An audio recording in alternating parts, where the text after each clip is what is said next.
عن أبي هريرة رضي الله عنه قال قال رسول الله صلى الله عليه وسلم: حق المسلم على المسلم 6: إذا لقيته فسلم عليه، وإذا دعاك فأجبه، وإذا استنصحك فانصح، وإذا عطس فحمد الله فشمته.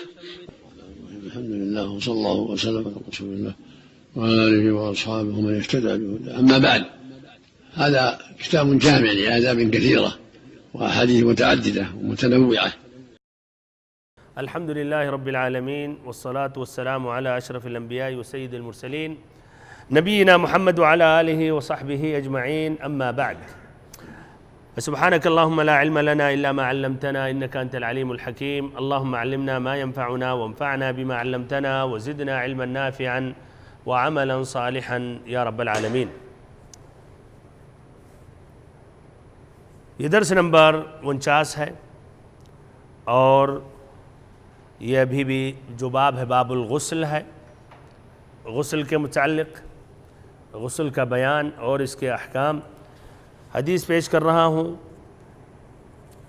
سب سے پہلے وعن ابی سعید الخدری رضی اللہ عنہ قال قال رسول اللہ صلی اللہ علیہ وسلم: اذا اتى احدكم اهله ثم اراد ان يعود فليتوضأ بينهما وضوءا. رواه مسلم. زاد الحاکم فإنه انشط للعود.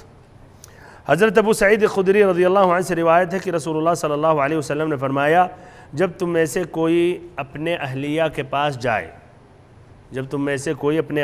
پاس جائے، یہ کنایہ ہے مباشرت، یعنی مباشرت اور ایسے ہم بستری یعنی کرے، پھر دوبارہ اگر ارادہ کرے دوبارہ مباشرت اور ہم بستری کا، پھر دوبارہ ارادہ ہو تو دونوں باریوں کے درمیان وضو کر لے.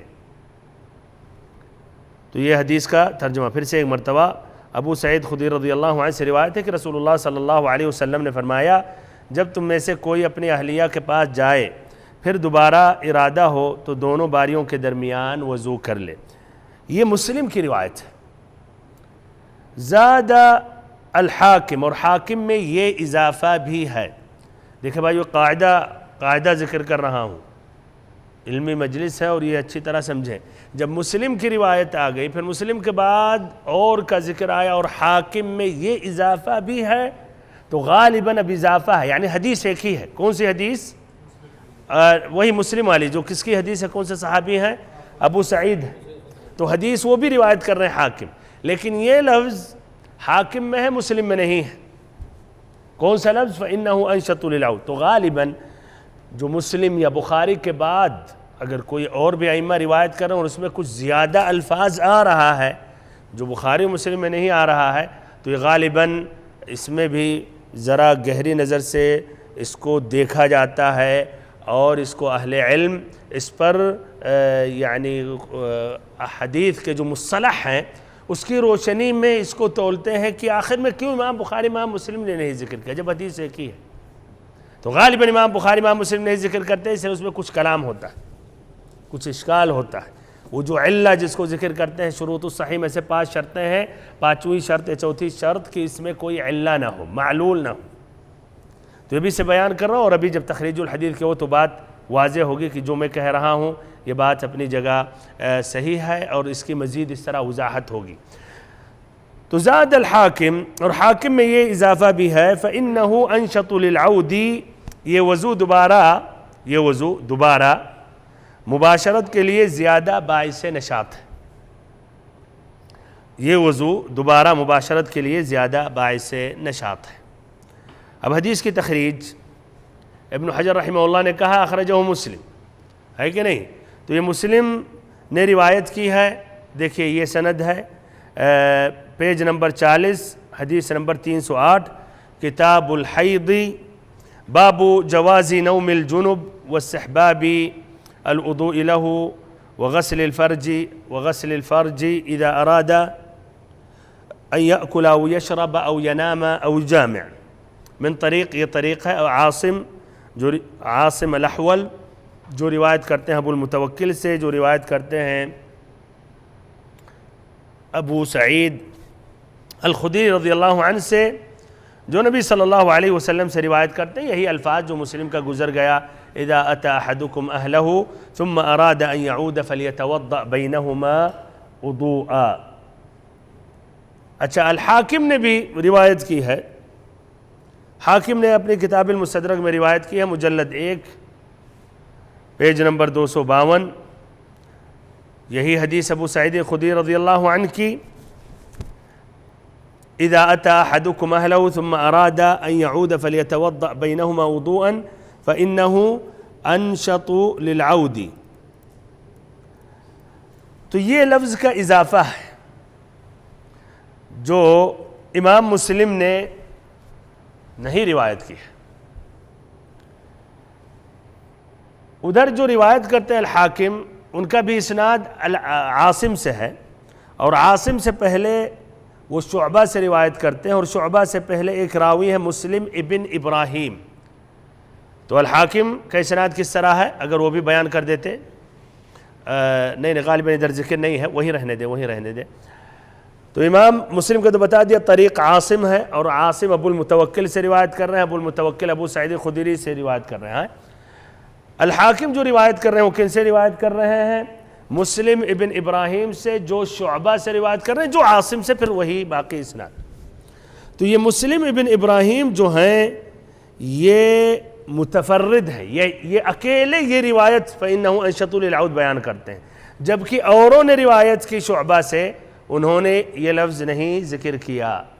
تو بھائیو ادھر اب کئی راوی مثلا ایک حدیث بیان کر رہے ہیں، اور ان میں سے ایک راوی منفرد ایک ایسا جملہ اضافہ کر رہا ہے جو اور نہیں اضافہ کر رہے ہیں، اور وہ ایکسٹرا معنی ہے، یہ ایک اضافی بات ہے، نہ کہ اسی سے متصل مزید وضاحت نہیں، ایک نئی بات ہے مستقل طور پر۔ تو ادھر اہل علم اس کو کیا کہتے ہیں؟ اس کو رد کر دیتے ہیں، اس کو شاذ میں داخل ہو جاتا ہے، علم الحدیث میں اس کو کہا جائے گا شاذ۔ اگر وہ راوی ثقہ ہے یا مقبول ہے، اور اگر ضعیف ہے تو شروع ہی سے مثلا وہ تو ضعیف ہو گیا۔ تو المہم اس طرح یہ وجہ ہے، اس لیے اس میں ایک جو راوی ہیں مسلم ابن ابراہیم جو روایت کر رہے ہیں شعبہ سے، جو روایت کرتے ہیں عاصم سے، تو یہ مسلم ابن ابراہیم ہی متفرد ہے اس جملہ سے، اسی لیے امام مسلم نے یہ لفظ کو نہیں ذکر کیا۔ یہ نہیں کہ امام مسلم نہیں جانتے، وہ جانتے کہ یہ روایت میں آیا لیکن نہیں ذکر کیا انہوں نے، اس لیے سمجھے مشکوک ہو گیا، یا اس میں یہ کلام ہے، یا اس طرح اس میں علہ آ گیا۔ اب حدیث کے جو الفاظ اس کی وضاحت کر رہا ہوں، اذا اتی احدکم اہلہ، جب تم میں سے کوئی اپنے اہلیہ کے پاس جائے۔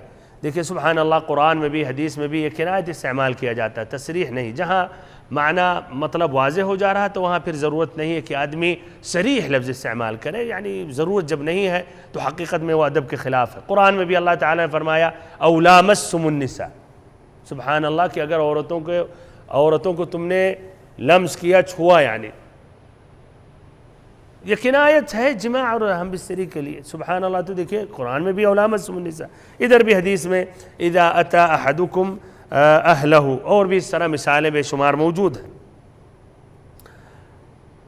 ثم اراد ان یعود، تو پہلی مباشرت کے بعد پھر اسے خواہش ہوئی اور دوبارہ، اور اس کے اندر طبعاً وہ استطاعت ہے مثلا، پھر وہ رغبت ہے اس کے اندر، تو کیا آپ صلی اللہ علیہ وسلم نے فرمایا کہ تب وضو کر لے، وضو کے بعد پھر وہ مثلا اپنی اہلیہ سے ملے، تو وضو کر لے۔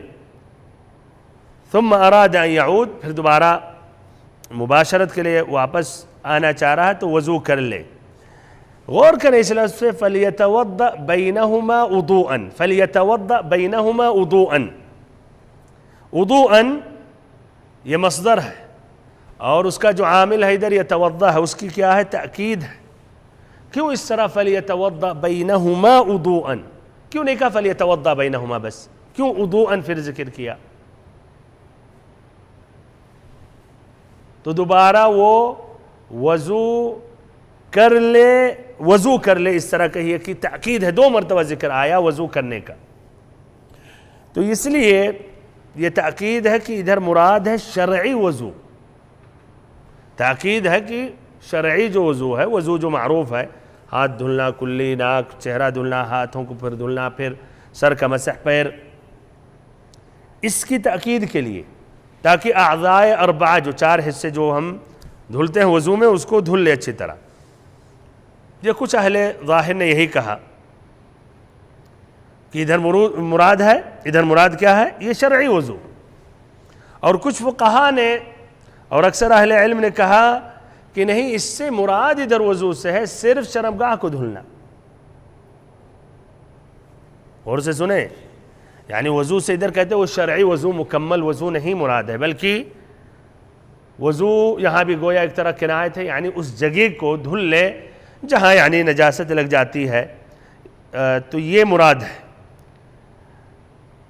تو کیوں ادھر تاکید کیا فَلْيَتَوَضَّأْ بَيْنَهُمَا وُضُوءً؟ تو یہ کہتے ہیں اس میں مبالغہ ہے کہ صفائی اختیار کرے اور پھر ایسے اسی حالت میں پھر سے اپنے عضو کو مثلاً یعنی داخل نہیں کرے۔ کیا زیادہ راجح ہے اس میں راجح کیا ہے کہ شرعی وضو مراد ہے یا صرف شرمگاہ کو دھلنا؟ زیادہ ظاہر الاقرب ہے واللہ اعلم، اور الاصل جو الفاظ ہوتے ہیں شریعت کے وہ شرعی جو معنی ہے اس پر اس کو حمل کیا جاتا ہے، نہ کہ لغوی اعتبار سے مثلاً یا عرف کے اعتبار سے، پہلے جو شرعی معنی وہ مقدم ہوتا ہے۔ تو جو صحیح جو ہے واللہ اعلم کی مراد ہے شرمگاہ کو دھلنا، پھر اس کے بعد وضو مکمل کرنا، شرمگاہ دھلنا اور اس کے بعد مکمل وضو کرنا، چاروں اعضاء کو دھلنا۔ اسی لیے اس بات کی مثلاً کہہ سکتے ہیں، اس کی تاکید ہے اس طرح فَلْيَتَوَضَّأْ، یعنی مکمل طور پر وضو کر لے، اور مکمل طور پر وضو نہیں ہوگا اگر آدمی کے مثلاً وہ وضو مخصوص پر مثلاً وہ لگی ہوئی ہے، وہ مثلاً نجاست یا مثلا منی لگا ہوا ہے، تو یہ حقیقت مکمل وضو اس کا نہیں ہوگا، اور اس میں مکمل ایک طہارت ہے اور ایسے ہی مکمل اس میں صفائی ہے۔ ہو سکتا آپ کہیں تو لیکن تب بھی اتنی تفصیل سے اس میں تو فَلْيَتَوَضَّأْ بَيْنَهُمَا وُضُوءً فَلْيَتَوَضَّأْ بَيْنَهُمَا وُضُوءً تو اس کا ذکر نہیں ہے، لیکن اس کی تاکید ملتی ہے ایک دوسری حدیث میں۔ ابن عمر رضی اللہ عنہما کی حدیث کہتے ہیں، عبداللہ ابن عمر ذکر عمر بن الخطاب لرسول اللہ صلی اللہ علیہ وسلم انہ تصیبہ جنابۃ من اللیل۔ دیکھیے لا حیاء فی الدین، ابھی بات درس سے پہلے شروع ہوئی ہے کہ باپ اور بیٹے ایسے مسئلے ایک ساتھ بیٹھ کے نہیں سننا چاہتے۔ ابن عمر خود اپنے والد سے نقل کر رہے ہیں، ابن عمر خود اپنے والد سے نقل کر رہے ہیں ایسے ہی قسم کے مسائل۔ کہتے ہیں ابن عمر رضی اللہ عنہما کہ ذکر عمر بن الخطاب لرسول اللہ صلی اللہ علیہ وسلم انہ تصیبہ جنابۃ من اللیل، کہ عمر بن الخطاب نے نبی صلی اللہ علیہ وسلم سے ذکر کیا کہ رات میں جنابت لاحق ہو جاتی ہے تو کیا کرنا چاہیے؟ فقال له رسول اللہ صلی اللہ علیہ وسلم توضأ واغسل ذکرک ثم نم، کہ وضو کر لو اور اپنے شرمگاہ کو دھل لو۔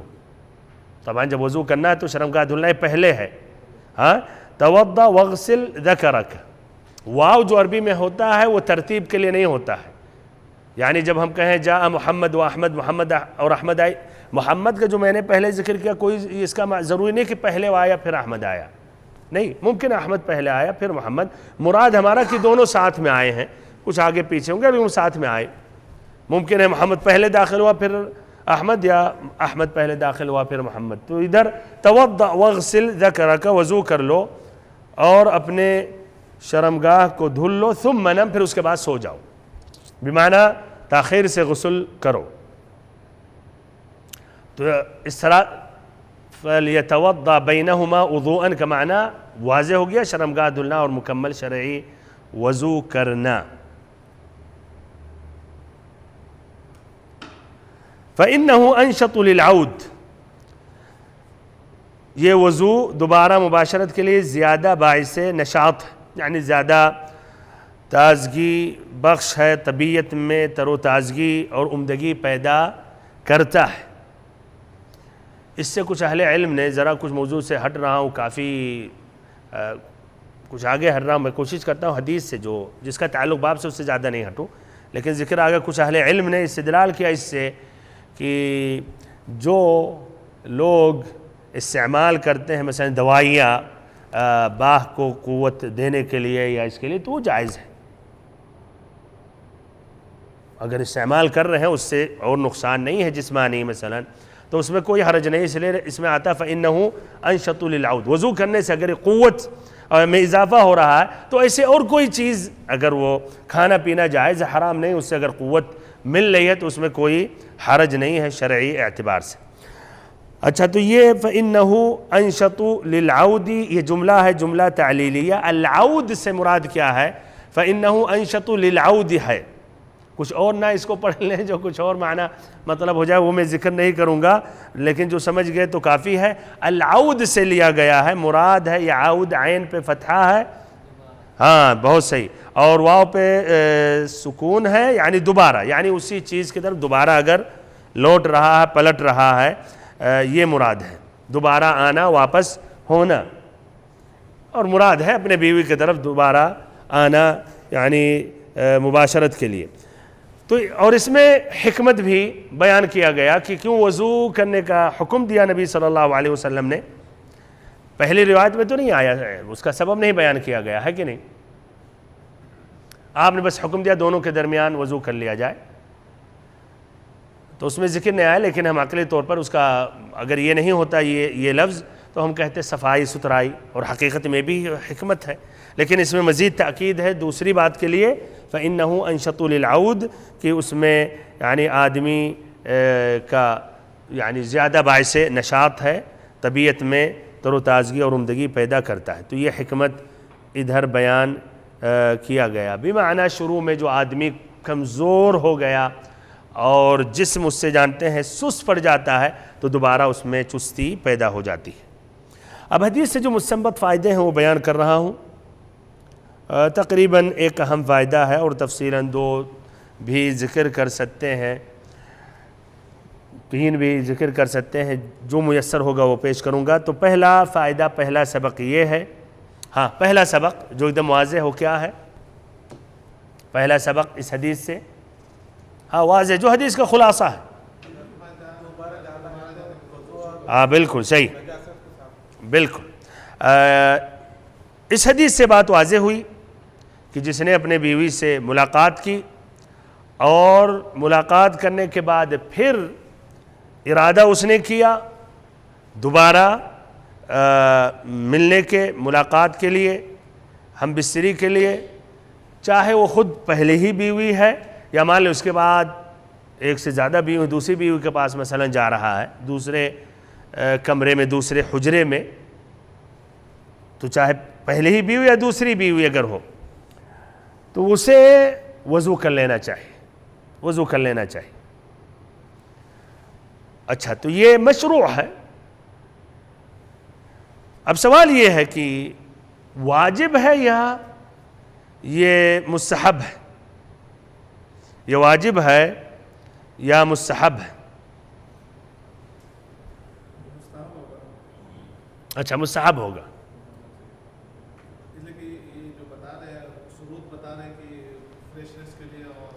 بہت صحیح. تو اس میں کوئی ایسی بات نہیں ہے جس سے کہا جائے کہ واجب ہے, مثلا کوئی ایسا شرعی مسئلہ نہیں ہے, بلکہ انشط للعود. تو اس پر اگر غور و فکر کیا جائے کہ دوبارہ آنے کے لیے مزید یعنی اس میں نشاط کا باعث ہے, بہت اچھا ماشاءاللہ. یہ کچھ اہل علم نے ذکر کیا ہے تحدیداً اس نقطے, ماشاءاللہ جزاک اللہ خیراً. اچھا دوسرا بھی قول ہو سکتا ہے کہ واجب ہے, ہو سکتا ہے, کیوں؟ ہاں بہت صحیح ماشاءاللہ. اس لیے نبی صلی اللہ علیہ وسلم نے کہا فَلْيَتَوَضَّ, لام امر ہے, اور الاصل جو امر ہے حکم ہے نبی صلی اللہ علیہ وسلم تو وجوب پر اس کو حمل کیا جاتا ہے. وجوب سے کب استحباب تک اس کو پہنچایا جاتا ہے یا وجوب کو ہٹا کر استحباب کہا جاتا ہے جب کوئی دلیل ہو.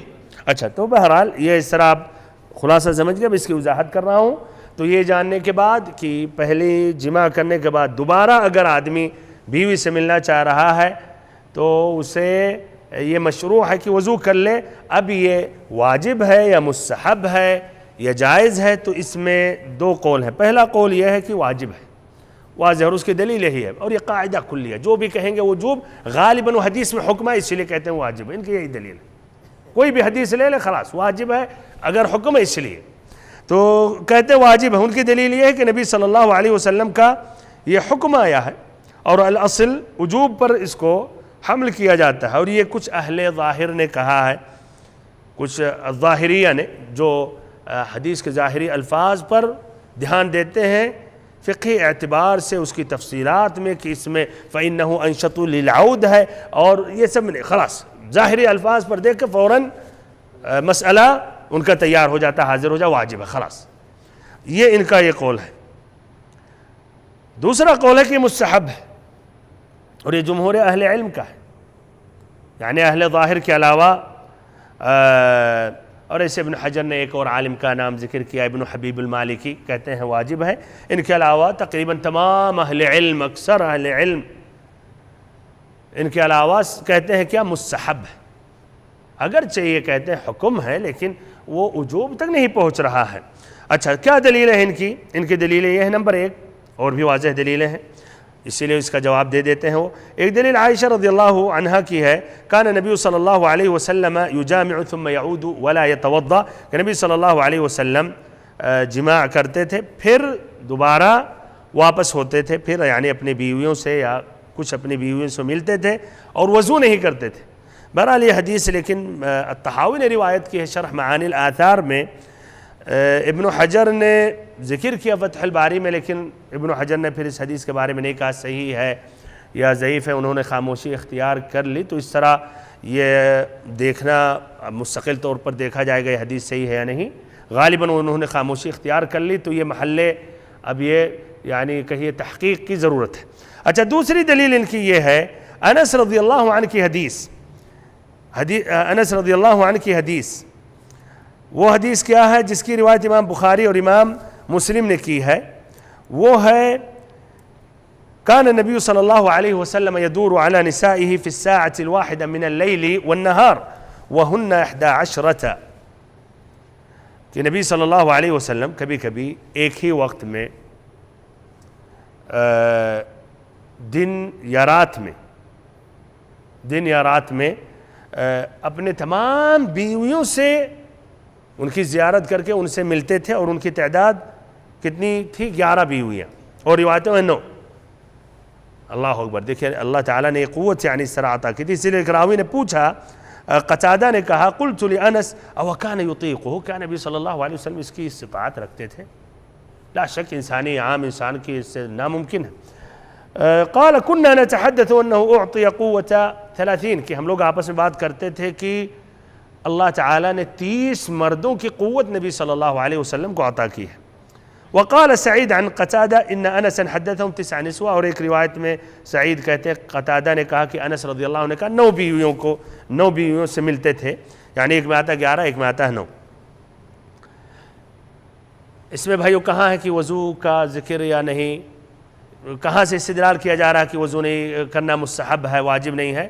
کہتے ہیں انس رضی اللہ عنہ نے نہیں بیان کیا کہ وضو کرتے تھے آپ صلی اللہ علیہ وسلم. بہرحال اس طرح اندازہ لگا، اتنا قوی تو نہیں ہے نا، اتنا قوی نہیں ہے. انس رضی اللہ عنہ نے اتنا بتایا کہ 11 بیویوں سے ایک ہی وقت میں یا کہیں لگاتار دن یا رات میں ایک کے بعد دوسرے سے ملتے رہتے تھے صلی اللہ علیہ وسلم. ہاں اس میں کرنے نہ کرنے کے نہیں ہے، لیکن استدلال کرتے فقہا کہ انہوں نے نہیں ذکر کیا وضو کا تو اس کے معنی وضو نہیں کرتے ہیں، یعنی اتنی قوت نہیں ہے. لیکن معقول ہے کہ اگر وضو کرتے تو ہو سکتا وہ بتاتے اور ایک کے بعد وضو کرتے تھے مثلا یعنی. اچھا تیسری دلیل ان کی یہ ہے، یہ عبارت فَإِنَّهُ أَنشَطُ لِلْعَوْدِ، فَإِنَّهُ أَنشَطُ لِلْعَوْدِ دوبارہ مباشرت کے لیے زیادہ باعث نشاط ہے. تو حکمت جو نبی صلی اللہ علیہ وسلم نے بیان کیا کہ زیادہ باعث نشاط ہے، تو یہ وجہ کیا ہے؟ زیادہ باعث نشاط ہے. تو اس سے یہ وجہ اگر معلوم ہو جائے تو اس سے استدلال نہیں کر سکتے کہ واجب ہے. مان لیں ایک آدمی زیادہ باعث نشاط کہہ رہا نہیں میں نشاط ہمارے اندر ہے، زیادہ جو باعث نشاط ہے اس کی مثلا ہمیں ضرورت نہیں ہے مثلا، تو زیادہ باعث یعنی ایک ترغیب دلائی جا رہی ہے کہ زیادہ باعث نشاط ہے، تو اس سے وجوب پر تو حمل نہیں کیا جا سکتا ہے. یہ تیسری دلیل ان کی.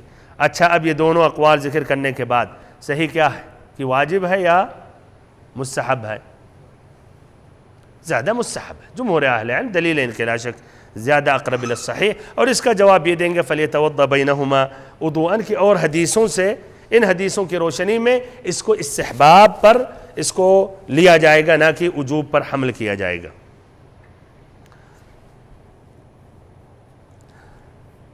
یہ وضو کے متعلق ہو گیا. اچھا، غسل کے متعلق، یعنی دونوں جماع کے درمیان وضو کر لینا چاہیے. اچھا، غسل کے متعلق نبی صلی اللہ علیہ وسلم سے ثابت ہے کہ آپ صلی اللہ علیہ وسلم نے کئی امہات المومنین اپنے ازواج مطہرہ سے آپ ملے اور آپ نے درمیان میں غسل نہیں کیا. تو یعنی وضو یہ واضح ہو گیا مستحب ہے. کچھ اہل علم نے کہا واجب، لیکن اگر دوبارہ آ رہا تو کیا واجب ہے غسل کرنا؟ کسی نے کہا تو یہ ثابت ہے کیا واجب نہیں ہے، بلکہ نبی صلی اللہ علیہ وسلم سے یہ مروی ہے کہ آپ نے غسل نہیں کیا، جبکہ ایک بیوی سے زیادہ بیویوں سے آپ صلی اللہ علیہ وسلم ملے. اور یہ بھی آتا ہے کہ آپ صلی اللہ علیہ وسلم نے غسل بھی کیا. تو دونوں ثابت ہے، یعنی دونوں. دلیلیں کیا ہیں؟ پھر سے مرتبہ واضح کر رہا ہوں، پھر دلیلیں پیش کر رہا ہوں. یہ وضو کا مسئلہ واضح ہو گیا کہ دوبارہ جب آئے تو صحیح جو مسئلہ کہ مستحب ہے وضو کر لیں. غسل کی جو بات ہو رہی ہے تو نبی صلی اللہ علیہ وسلم سے یہ بھی آتا کہ آپ نے غسل بھی کیا درمیان میں، اور یہ بھی آتا کہ آپ نے غسل نہیں کیا، بمعنی وضو پر اکتفا کر لیا، یہ زیادہ بہتر ہے. تو اس میں دیکھیں پہلی جو دلیل حدیث ہے کہ آپ صلی اللہ علیہ وسلم نے غسل نہیں کیا، وہ کون سی دلیل؟ ابھی ذکر آیا. کون سی دلیل کہ آپ نے غسل نہیں کیا؟ انس رضی اللہ عنہ کی حدیث، آپ صلی اللہ علیہ وسلم 11 یا 9 بیویوں سے آپ ملے، اس میں غسل کا ذکر نہیں آتا ہے، اور غسل کا ذکر نہیں آتا ہے.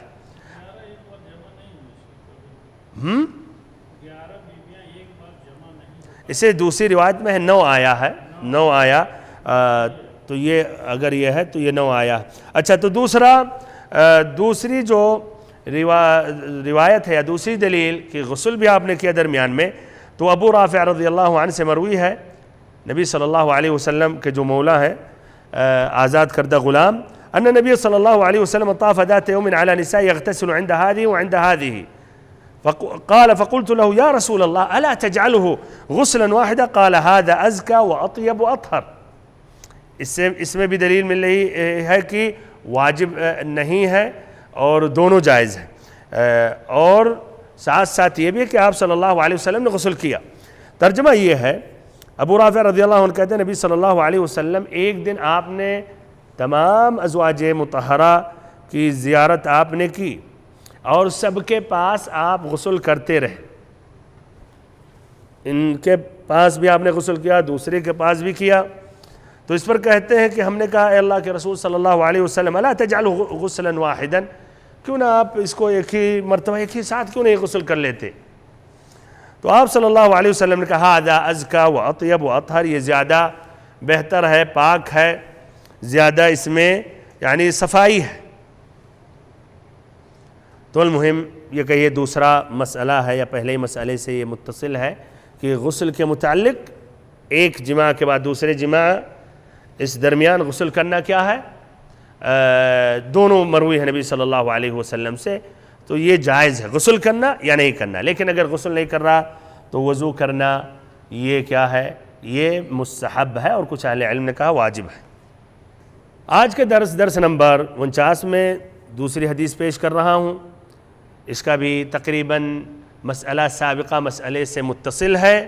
وہ ہے، اور یہ اس کی ضرورت ہم سبھی کو ہے، کہ آدمی کیا بیوی سے ملنے کے بعد مباشرت کے بعد ڈائریکٹ سو سکتا ہے، تاخیر کرے بغیر وضو کیے ہوئے، یا وضو کرنا ضروری ہے، یا ایسے ہی غسل کرنا ہی لازمی ہے اور بغیر غسل کیے ہوئے نہ سوئے؟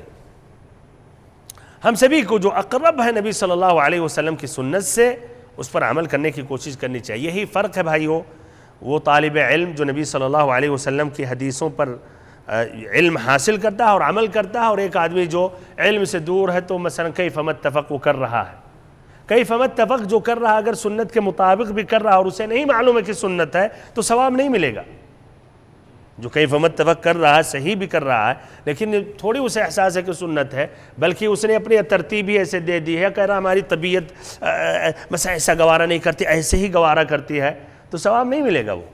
انما الاعمال بالنیات، اعمال کا دار و مدار نیتوں پر ہے، تو آپ کی نیت ہے سنت پر عمل کرنا، اور پھر اسی پر عمل کر رہے ہیں تو آپ پھر ثواب کے مستحق ہوں گے، اور لا شک اللہ تعالیٰ کے ہاں آپ اقرب ہوں گے اور آپ کا مقام اونچا ہوگا۔ اس لیے آپ ان سنتوں پر عمل کر رہے ہو۔ نبی صلی اللہ علیہ وسلم کو اللہ تعالیٰ نے اس دنیا میں اسی لیے بھیجا کہ آپ کی اقتداء کی جائے، آپ کی اتباع کی جائے۔ لقد کان لکم فی رسول اللہ اسوۃ حسنہ، تم سبھی کے لیے نبی صلی اللہ علیہ وسلم کی زندگی میں بہترین نمونہ ہے۔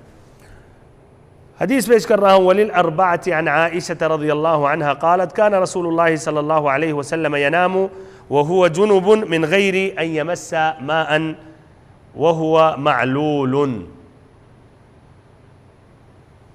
حدیث کا ترجمہ، اور سنن اربعہ میں حضرت عائشہ رضی اللہ عنہا سے مروی ہے کہ رسول اللہ صلی اللہ علیہ وسلم حالت جنابت میں پانی کو ہاتھ لگائے بغیر سو جاتے تھے۔ پانی کو ہاتھ لگائے بغیر سو جاتے تھے۔ ظاہر اس حدیث سے کیا واضح ہو رہا ہے؟ بغیر وضو، بغیر غسل، پانی قطعاً چھوتے ہی نہیں تھے، ہے کہ نہیں؟ اچھا یہی ہے، لیکن آگے بھولے نا کیا کہا ابن حجر نے، یہ روایت کیا ہے؟ معلول ہے، اور علہ معلول بار بار ذکر آ گیا اس کا۔ ابھی اس کی وضاحت کرتے ہیں کہ کیوں معلول ہے۔ سب سے پہلے تخریج، غور کریں اس شجرہ پر۔ اخرجہ الاربعہ، چاروں نے روایت کی ہے، بار بار آ گیا کہ مراد ہے ابو داؤد، ترمذی، نسائی، ابن ماجہ، تو اس کی روایت ابو داؤد نے کی ہے اپنی کتاب السنن میں پیج نمبر 42، حدیث نمبر 228، کتاب الطہارہ، باب الجنوب یؤخر الغسل۔ الترمذی نے بھی اپنی کتاب السنن میں پیج نمبر 32، حدیث نمبر 118، 119، ابواب الطہارہ، باب ما جاء فی الجنوب ینام قبل ان یغتسل۔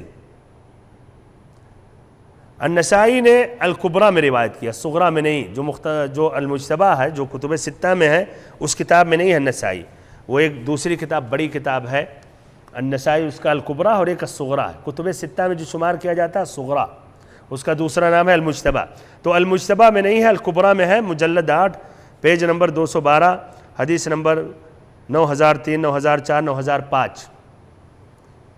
ابن ماجہ نے روایت کی اپنی کتاب السنن، پیج نمبر 80، حدیث نمبر 583، کتاب الطہارہ و سننہا، باب الجنوب ینام کہیئتہ لا یمس ماء۔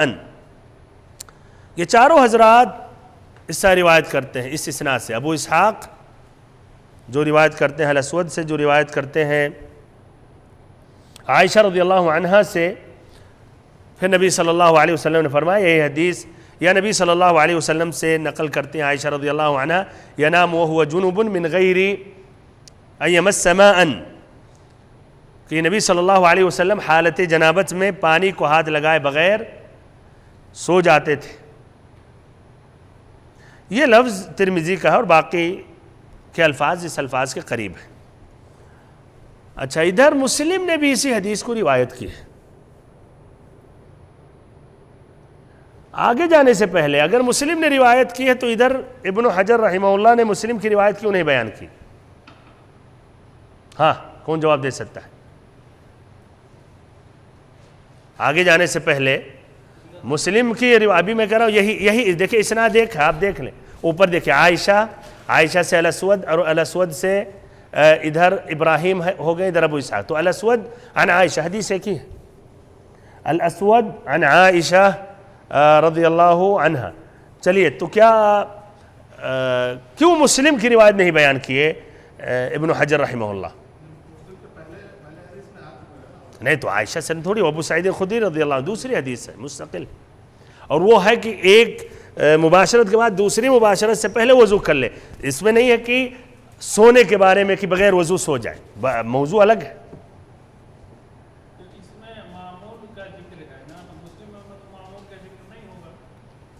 کس کا نہیں ذکر ہوگا؟ کس کا ذکر نہیں ہوگا؟ اچھا، علہ نہیں ہوگا، اچھا اب واضح ہو جائے گا آپ کے سامنے۔ لیکن یہ ہے کہ اب مسلم روایت کر رہے ہیں تو اس کے معنی مسلم کے لفظ میں اور ان لفظ میں اختلاف ہے، اور اختلاف کافی بڑا اختلاف ہے، اسی لیے اور وہ ابن حجر نے مسلم والی روایت نہیں کی، اس لیے وہ یہ لفظ بیان کرنا چاہ رہے ہیں ایک مقصد کے تحت کہ کچھ اہل علم نے اس حدیث کے روشنی میں انہوں نے مثلا اپنا فتویٰ دیا یا انہوں نے مسئلہ پیش کیا، تو وہ مسلم میں اختلاف وہ لفظ ہے ہی نہیں غالباً جو چاہ رہے ہیں، اور ابھی یہ واضح ہوگا، میں تمہید باندھ رہا ہوں اس لیے کہ تاکہ سمجھتے رہیں۔ تو چلیے، امام مسلم نے بھی روایت کی ہے، حدیث ایک لیکن لفظ پر غور کیجئے گا، سند ان کا یہی ہے، شعبہ سے روایت کرتے ہیں، جو روایت کرتے ہیں الحکم سے، جو روایت کرتے ہیں ابراہیم سے، جو روایت کرتے ہیں الاسود سے، جو روایت کرتے ہیں عائشہ سے۔ حدیث یہ ہے، کاش وہ لفظ بھی بیان کر دیا جاتا، اگر تعدیل کر دیں اس سے تو بہتر ہوتا۔ دیکھیں لفظ پر غور و فکر کریں، کان رسول اللہ صلی اللہ علیہ وسلم اذا کان جنوبا فاراد ان یأکل او ینام توضأ وضوءه للصلاة۔ ترجمہ، کان رسول اللہ صلی اللہ علیہ وسلم اذا کان جنوبا، کہ اگر آپ صلی اللہ علیہ وسلم جنابت کی حالت میں رہتے، ابھی تک موضوع ایک ہے، فَأَرَادَ أَن يَأْكُلَ أَوْ يَنَامَ، اور پھر آپ کھانا چاہتے تھے یا سونا، ابھی بھی تقریباً اس میں ینام کا ذکر آیا، بہر وہ مسئلہ نہیں ہے، بہر آگے دیکھیں۔ اچھا، تو کھانا آپ چاہتے تھے یا سونا چاہتے تھے، تَوَضَّأَ وُضُوءَهُ لِلصَّلَاةِ، تو آپ وضو کرتے تھے جس طرح نماز کے لیے۔ ہاں، اس کے اپوزٹ میں ہے یا نہیں، اس کے عکس ہے نا۔ اس حدیث میں کیا ہے جو اربعہ نے روایت کی ہے کہ آپ بغیر پانی چھوئے ہوئے سو جاتے تھے، اور مسلم نے وہی حدیث روایت کی اور اس میں کیا آتا ہے کہ آپ تو وضو کرتے تھے۔ ہاں بالکل بالعکس، تو بالعکس اسی لیے ابن حجر نے نہیں روایت کی، صرف بالعکس والا وہ نہیں چاہتے تھے۔ ابن حجر رحمہ اللہ اس کو ثابت کرنا چاہتے ہیں کہ کچھ اس کے قائل ہیں کہ بغیر وضو کیے ہوئے آپ سو سکتے ہیں جنابت کے بعد، اور وضو کرنے والے تو مسئلہ تو واضح ہے، تو یہ کہنا چاہ رہے ہیں کچھ اہل علم نے کہا بغیر وضو بھی سو سکتے ہیں، تو کیا یہ صحیح ہے؟ اس لیے وہ آپ کے سامنے پیش کر رہے ہیں، اسی لیے کہا وہ ہوا معلول۔ اب واضح ہو گیا معلول ہے، کیوں معلول ہے؟ اس لیے کہ جو صحیح سند سے مروی ہے یہ حدیث، اس میں اس کے بالعکس آتا ہے کہ آپ وضو کر کے سوتے تھے اور ایسے ہی وضو کر کے کھانا کھاتے تھے۔ کھانا والا اتنا بڑا مسئلہ نہیں، وہ تو المہم وضو کرتے تھے، اور یہاں آتا بغیر پانی چھوئے ہوئے، بغیر وضو کیے ہوئے، بغیر غسل کیے ہوئے سو جاتے تھے، تو اب سمجھ میں آیا کہ معلول ہے۔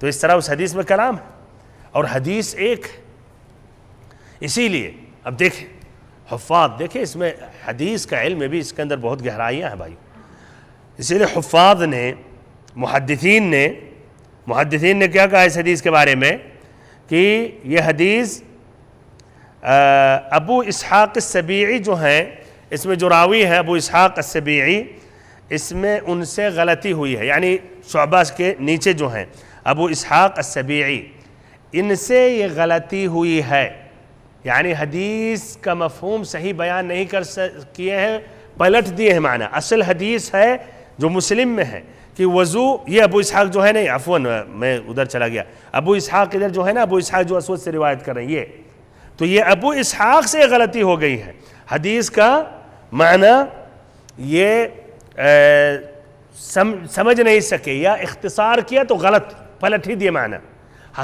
اصل جو حدیث میں کہ آپ وضو کیا آپ نے نماز کے لیے جس طرح وضو کرتے تھے، اور انہوں نے اس کا معنی ہی بدل دیا کہ بغیر وضو کیے وہ سو جاتے تھے۔ تو ابو اسحاق یہ جو ہیں ان سے غلطی ہوئی ہے، جس طرح کی حفاظ نے کہا شروع میں جو اربعہ نے روایت کی ہے۔ ابو داؤد رحمہ اللہ بھی کہتے ہیں، ابو داؤد نے بھی حدیث کو روایت کی ہے، یہ سب ائمہ نہیں کہے گئے سب نہیں جانتے ایسے روایت کر دی، وہ جانتے تب بھی انہوں نے روایت کی ہے۔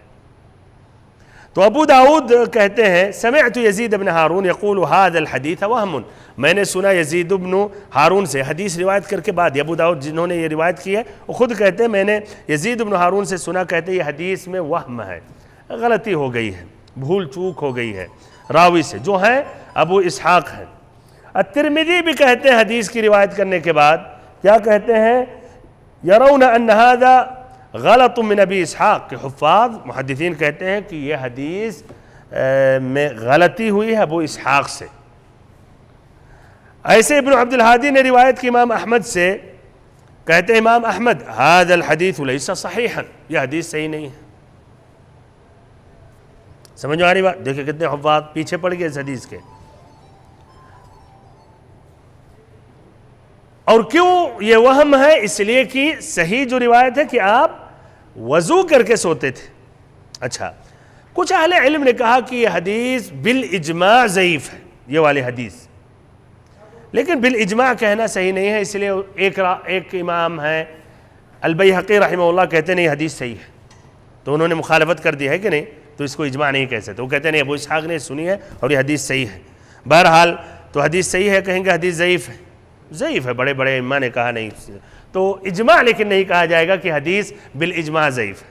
اعتراض کس پہ ہے کہ بالاجماع ضعیف نہیں ہے، اسے کچھ عالموں نے اگر کہہ دیا معتبر ہے کہ یہ حدیث صحیح ہے تو اجماع نہیں ہوگا، لیکن کہا جائے گا آپ کا قول یہ قول مرجوح ہے، اور راجح قول کیا ہے کہ حدیث ضعیف ہے. امام احمد، ابو داؤد، ترمذی، اور پھر بیان بھی کرتے ہیں مسلم نے وہ لفظ روایت کی اور انہوں نے دوسرا لفظ کی. ہاں تو کہیے یہ راجح ہے، صحیح ہے، لیکن اجماع نہیں کہیں اور بات صحیح ہے.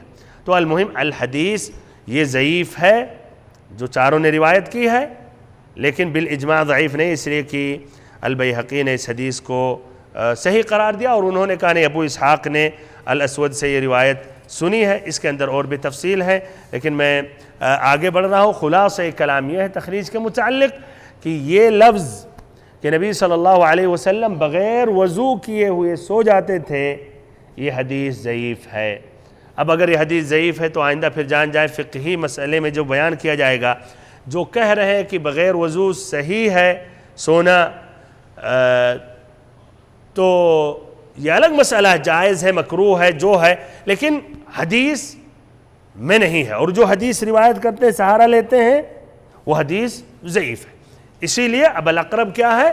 جو حدیثوں میں آتا ہے کہ وضو کرنا چاہیے تو وضو کر لینا چاہیے. اب یہ وضو کر لینا واجب ہے یا مستحب ہے، یہ الگ مسئلہ ہے.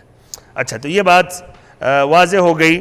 ادھر اور اب یہ لفظ کی وضاحت کر رہا ہوں جو ابن حجر رحمہ اللہ نے روایت کی ہے، من غیر ان یمس ماء، کہ نبی صلی اللہ علیہ وسلم سو جاتے تھے اور آپ حالت جنابت میں ہوتے تھے، پانی کو ہاتھ لگائے بغیر. مان لیتے حدیث صحیح ہے مثلا، تو پانی لگائے بغیر، اس سے مراد کیا ہے؟ پانی لگائے بغیر،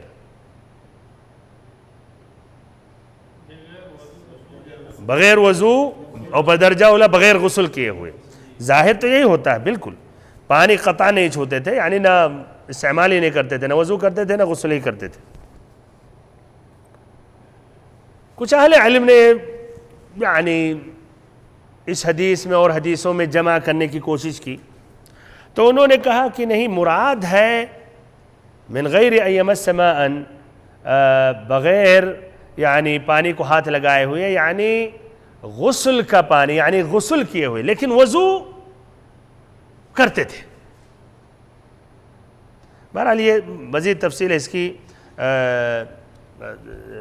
ضرورت اتنی نہیں ہے، لیکن تب بھی کچھ دیکھیں اس طرح بھی اہل علم کچھ باریکیوں میں جاتے ہیں اور حدیثوں کو جمع کرنے کی کوشش کرتے ہیں.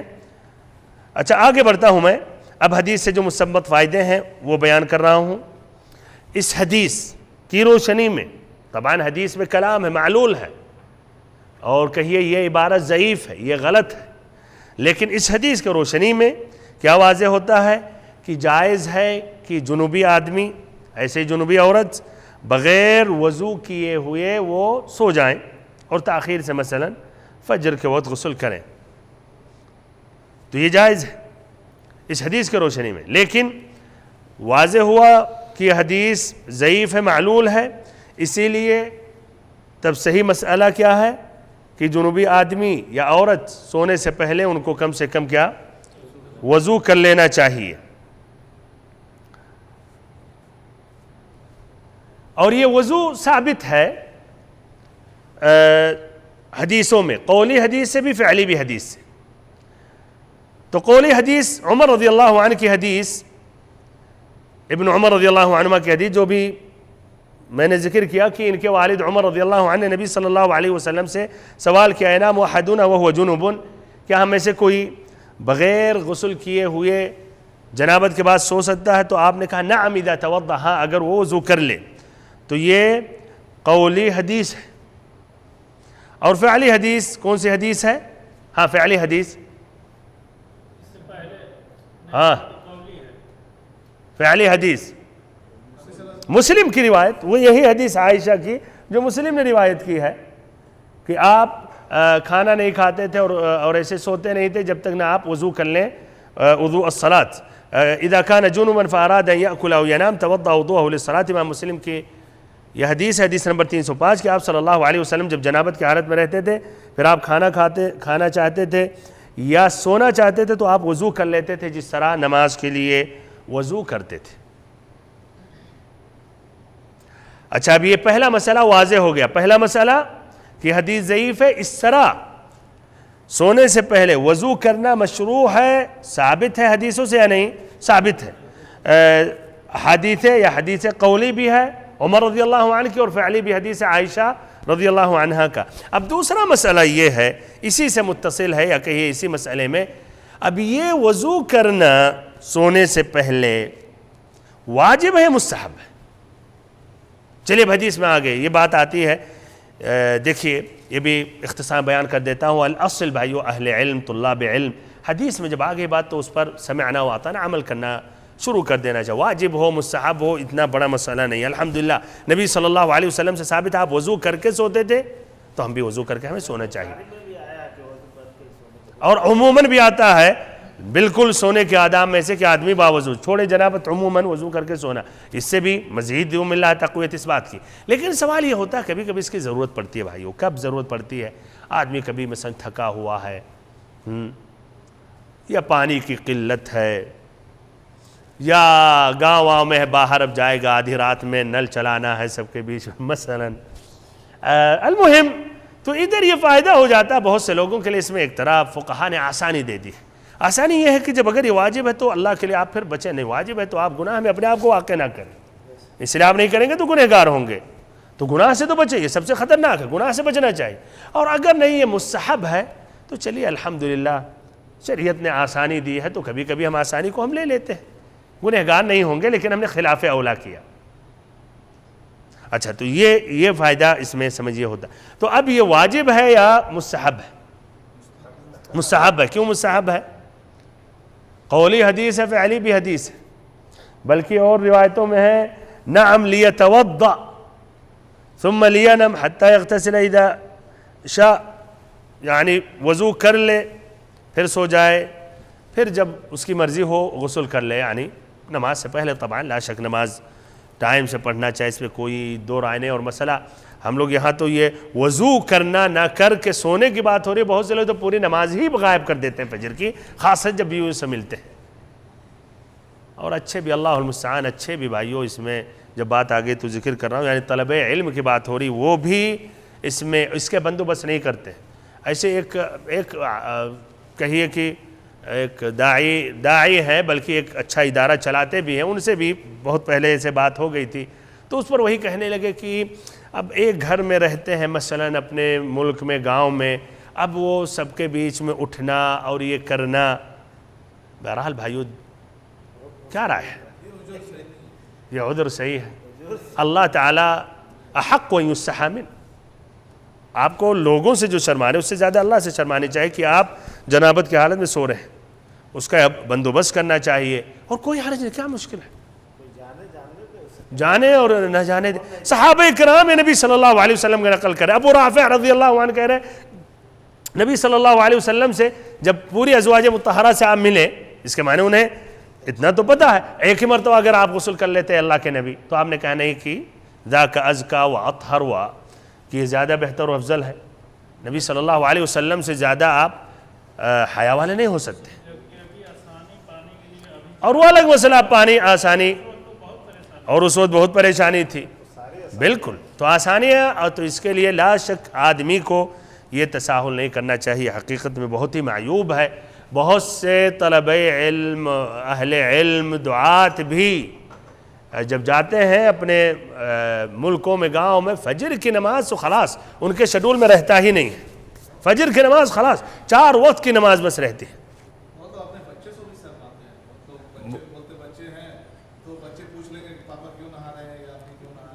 صحیح. بہرحال دیکھیں اللہ اس کے لیے آدمی کو لا شک ماحول کا فرق ہے. کچھ لوگ کو شرم کی بات ہے, اس کا بھی ترتیب دینی چاہیے, اس کو ترتیب دینی چاہیے. اور یہ آدمی دیکھیں اگر اللہ کا خوف ہے, اللہ سے حیا ہے تو آدمی کر سکتا ہے, اور اگر جس کو بہانے چاہیے تو بہانے بھی بہت مل جائیں گے. اچھا, تو بہرحال یہ واجب ہے یا مستحب ہے؟